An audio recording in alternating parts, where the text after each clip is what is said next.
Warm greeting to all. This session we are going to discuss sliding contact bearing. So in a sliding contact bearing we will have two major components. One is bearing, another one is journal. In between bearing and journal we will have lubricant oil. So based on the lubricant oil we are divided that into four types of bearings. So let us see. So the types of sliding contact bearing, the sliding contact bearing which the sliding action is guided in a straight line and carrying radial loads as shown in the figure. So we'll have a radial load and we'll have a sliding contact bearing. So this is outside we have called it as bearing, and inner side we call it as a journal. So this is we call it as full journal bearing, and this one is we call it as partial journal bearing and fitted journal bearing. So such type of bearings are usually found in cross head of steam engine. So the sliding contact bearing, according to the thickness of layer of the lubricant between the bearing and the journal, may be classified as follows. Thick film bearing. The thick film bearing are those in which working surface are completely separated from each other by the lubricant. Such type of bearings are called hydrodynamic lubricant bearing. So the thickness between the layer thickness between journal and bearing is more, so that is we call it as a hydrodynamic lubricated bearing.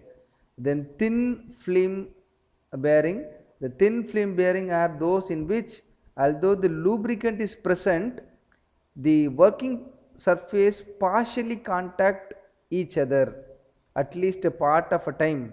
Such type of bearing also called boundary lubricated bearing. Then third one is zero film bearing. The zero film bearing are those which operate without any lubricant present.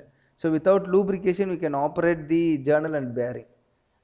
And fourth one is hydrostatic or externally pressurized lubricated bearing. The hydrostatic bearing are those which can support steady loads without any relative motion between the journal and bearing. So this is achieved by forcing externally pressurized lubricant between the members. So these are the four categorized of sliding contact bearing. And wedge film journal bearing. So headrest, the bearing and the journal, so the radial load, so you are applying a radial load, so there is no contact between there is a contact between the bearing and journal, but in a slow speed condition the position changes. So the journal will rotate in a anti-clockwise direction. We are applying a radial load, so there is a movement between journal and bearing. And in a high speed, so there is a gap between journal and bearing, so that you can see in journal bearing.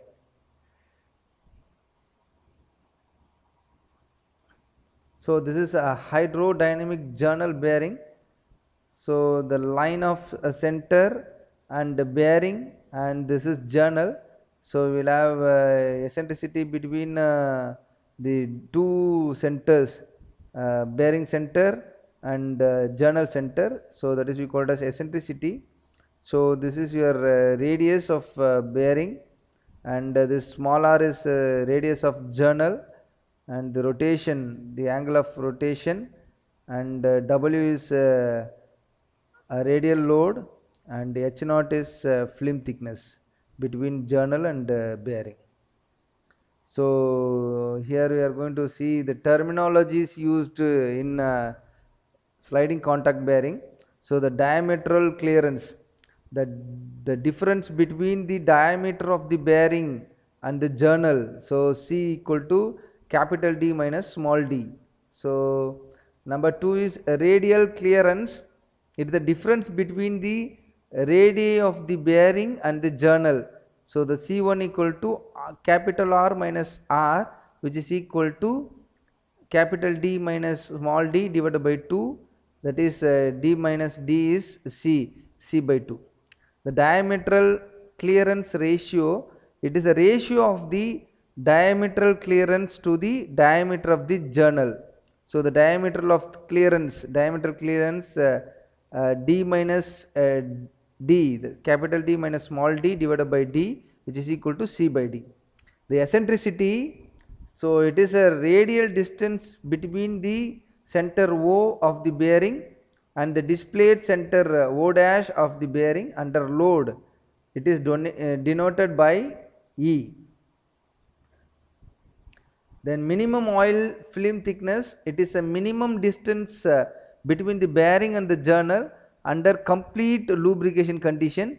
It is denoted by H naught and occurs at the line of center. Its values may be assumed as C divided by 4. Number 6, attitude or eccentricity ratio.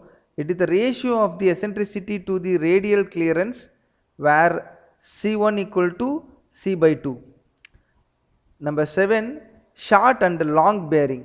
If the ratio of the length to diameter of the journal, that is L by D, is less than 1, then the bearing is said to short bearing.